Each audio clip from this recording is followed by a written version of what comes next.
Hey gang, Mocha Boy here. Welcome back, and as always, thanks for tuning back in. First off, I gotta apologize for my voice; it's gonna be a little raspy, but we've got some content we wanted to push out to the general community to see if we could help with this whole situation, with this whole morass that Supercell has kind of laid everyone into. Listen, guys, we totally get the fact that for the past 3 years, everybody has been playing one version of the game, and then it seems almost as if 3 years later, Supercell has decided to say, you know what, we don't want you playing that game anymore. We want you to play this game, and that was never going to end well, regardless of what the data says. If you ever looked at a site like Clash of Clans Forecaster, Loot Forecaster, whatever that is, at least that simulation says that at any given point in time there's 20 million players online. That's a lot of angry voices when you consider that when you consider the percentages of people who play in those the higher leagues, the ones who are actually generating revenue for Supercell versus the casual folks who are maybe dropping $5 on a game, versus that TH11 that dropped $1,200 on a game. From a business perspective, and I'm not defending Supercell, but from a business perspective, did you expect anything less of them and the decisions and how they prioritize certain decisions?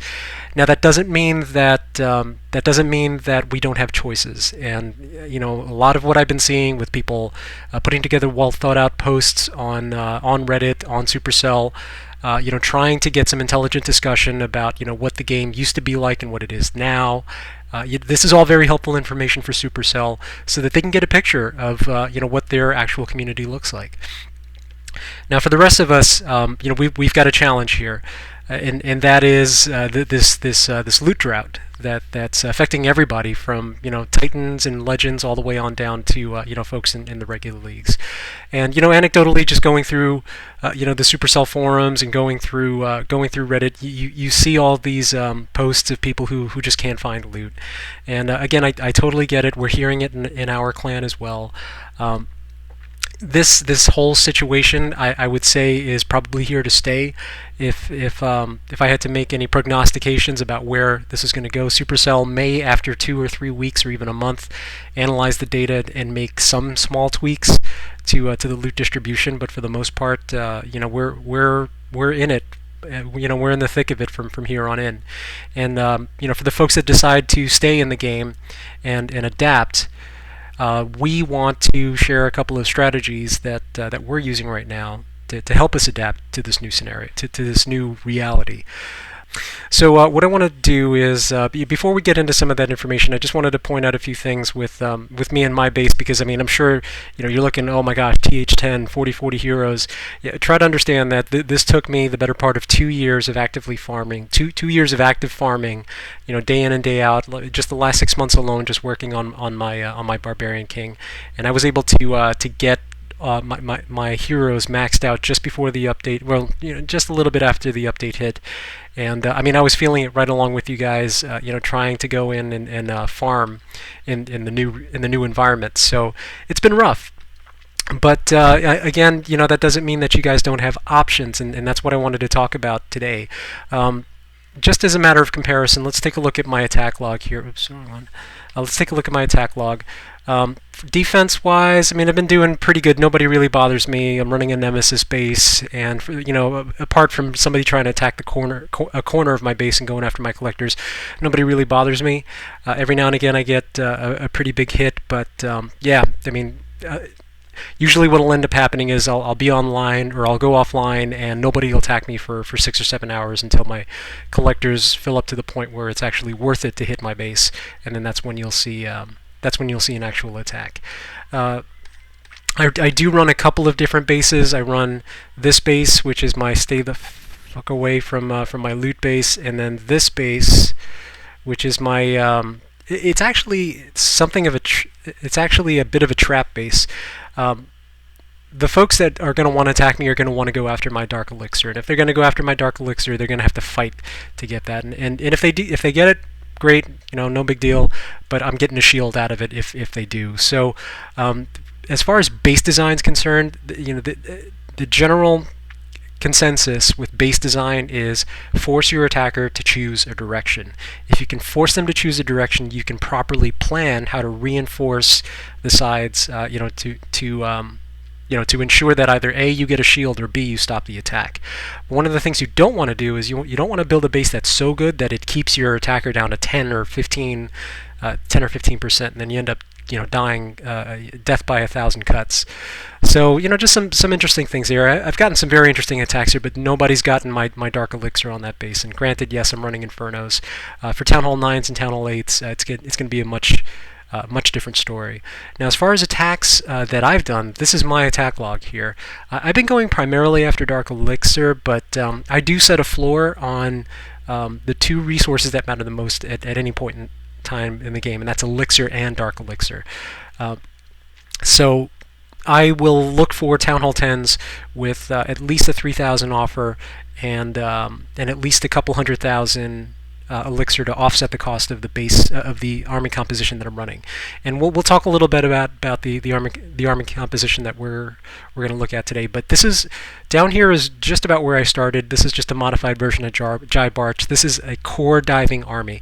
This is an army that's built for one purpose, and that's to cut a funnel and dive your heroes into the core to take out a TH and a DE storage. It's not very efficient because, at least from an elixir perspective, you're looking at close to 2 or 250,000 elixir with the spells. Now, what I've been we were sitting around trying to strategize and trying to figure out like what is the best way through this, and it occurred to us that we're already building these gigantic armies. Why not just start applying some of the 3-star tactics that we use in war, but against farming targets? And then that's where things started to get really interesting. So we are experimenting with a number of different types of compositions, but my personal favorite one are AQ healer-based ground-based attacks. In particular, these last 3 raids were all 3 stars against Town Hall 10s, and we'll take a look at one quick replay here. Yes, they are lower Town Hall 10s, but I mean, we're talking about efficiency here, so there's no reason for me to go and attack a maxed out Town Hall 11 or Town Hall 10 when there are lower Town Hall 10s that I can roll. With AQ healer walks, what you're trying to do is you're looking for bases with air defenses on the outside that are easily accessible by your AQ, and you're going to use your AQ plus 4 healers to carve out one entire side of a wall and then get her moving in a certain direction. Now in this particular case, I meant for her to start going north, and she ran into a little bit of trouble here. Now there's a couple of different variations of how you do the core dive for this. One derivative is to do 4 quakes to get to the core. Another one is to just use jumps. The interesting thing about jumps is you don't have to use, or yes, jumps are better and sometimes more efficient than quakes, but quakes are guaranteed pathing for you, and they're never gonna run out. It's less of an issue at Town Hall 10 because we have an extra, whatever it is, 30 seconds on that jump. But for Town Hall 9, when you only have about 60 seconds on that jump, it can actually make a difference. So it's expensive, but if you're still running like level 1 quakes, then might be something to consider there.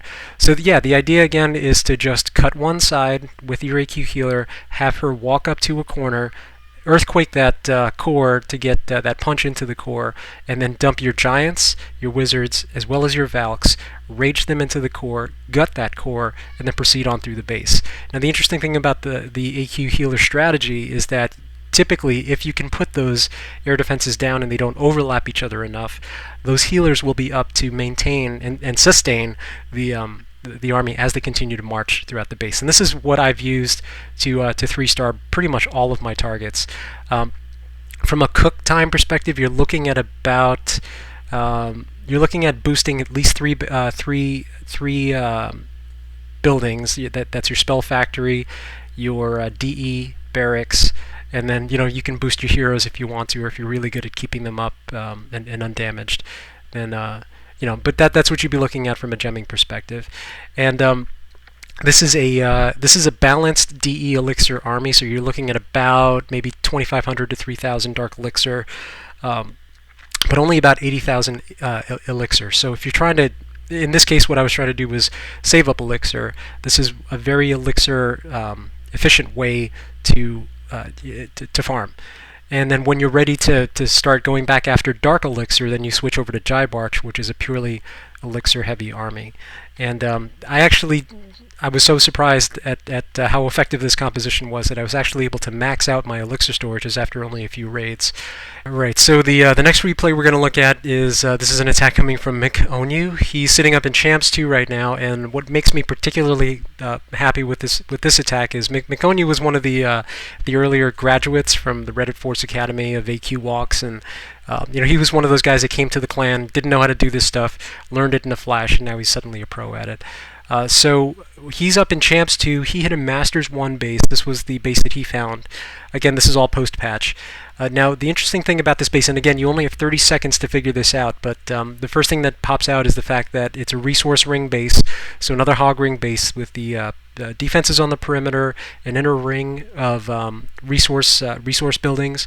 But this does have a couple of defects in that that inner ring of resource buildings is broken, both here and right here, which is something I'm sure he noticed. So his entire plan, again, which he formulated in 30 seconds, was to have the AQ walk down this way, meet up with his kill squad, and then send the kill squad in using this chain of defenses to jump into the core. Now, as far as the AQ walk, AQ walk / go-ho attacks, we have a standard loadout for these. You see the troop compositions down below. It's about 4 healers, 7 wizards, a few wall breakers, 18 to 20 some odd hogs, but it's 2 heals, 1 rage, and then a jump, and then a couple poisons. In this particular case, the AQ's already made it down to that edge, and he's already starting to deploy the rest of his ground forces. He doesn't even need a golem in this case because he's got his level 30 barbarian king there, and then he starts to sprinkle in hogs just around the outside. Make sure that all of those buildings go down before he sends in his coring team, and then once they're in the core, he's got his BK tanking. Some of those Expos, which is huge, drops that heal just to take down those, just to keep those hogs up, and then he starts sprinkling in the rest of his support hogs to make sure they're not shooting into the core. Now, these types of attacks are crazy because you have to keep track of your AQ, you have to keep track of your BK, make sure you haven't wasted their abilities. Are skeletons hitting my hogs? There's so much going on, and this is one of the things that the Reddit Force Academy training attacks that we do help to hone in a lot of the members. A lot of this is pretty much second nature for them because they were able to practice this in regular matchmaking, and he can do this pretty much flawlessly against most types of these bases. And once you do it enough times, you get a pretty good feeling for what types of bases are really good for these types of attacks. And when and where to use your spells. Do you use your rage on your healers and AQ? Do you use your rage for your kill squads? Little decisions like that you'll pick up. So again, the takeaway here is yes, these are somewhat slightly expensive armies, but with just a little bit of tweaking, you don't have to deploy these gigantic armies because you're going to be looking for targets that are weaker than you. Lower walls, whatever. You're not going to be finding a lot of the types of bases, or hopefully you're not going to be attacking a lot of the types of bases out there that you would normally be in war. You're trying to be efficient about this and maximize your investment on these attacks. But again, it's something to consider. I get that barching is going to be tough unless you're up around champs or titans and you're just barching for the league bonus. But if you're down around the lower leagues and you have the ability, or you're willing to invest some time in working on some of those 3-star strategies, with a couple of small tweaks, you can take those same clan war strategies and apply them to farming. It's a pretty devastating effect. So yeah, again, just in closing, I'm hoping that we can help generate a little bit of discussion. I see a lot of condescending remarks. I see a lot of condescending comments in a lot of people's responses where they say learn to play the game. That's great if you say learn to play the game, but it would be more helpful if you would say maybe suggest how. Not everybody's been playing the game that you've been playing for 3 years, and there are a lot of people that we have to bring up to that level to help them recapture some of the fun in the game, and that's what we're trying to do here. So the last thing I do want to talk about is I want to draw your attention to this spreadsheet. And again, all credit for this spreadsheet goes to Eonblade, one of our elders. He wrote this entire guide. This is pretty much every strategy that we run, every 3-star strategy that we run for TH9s. along with a glossary so that you understand what we're talking about. And then this is just a tracking spreadsheet to see who was running these strategies, and who's become proficient in certain styles of attacks. Take a look at the spreadsheet. This will help you kind of get a sense for what the troop loadouts are, what the spell loadouts are, what to look for in bases, how to execute the different phases of these types of attacks, and three-star the bases that you're hunting for. And as far as general farming advice, you want to try to stick to hunting for one particular resource to the exclusion of the other two, potentially even. But don't be afraid to try to three-star some of these bases. Yes, they will in some cases require heroes, but at least in our case, from as part of the war community, we've spent nothing but the rest of the last year working on the two things that saved us in this patch, which was our walls and our heroes. So we have somewhat of an advantage there, but that doesn't mean that the rest of you folks can't work up to that level as well. And again, if you have any questions, this is not that inaccessible as most people would think. You just have to go and try some of these strategies and see how they work out for you. And for everybody else, the only other message I would have is if you have a tip about how you're farming and what's working for you, please drop that in. Let's get some positive discussion going. So that's about it for now. We're going to be I've put a call out to the clan to see if we can request more replays and get some more examples of how we're kind of surviving through the patch for the rest of you, and I'll try to release those in an update. But for right now, thanks for tuning back in.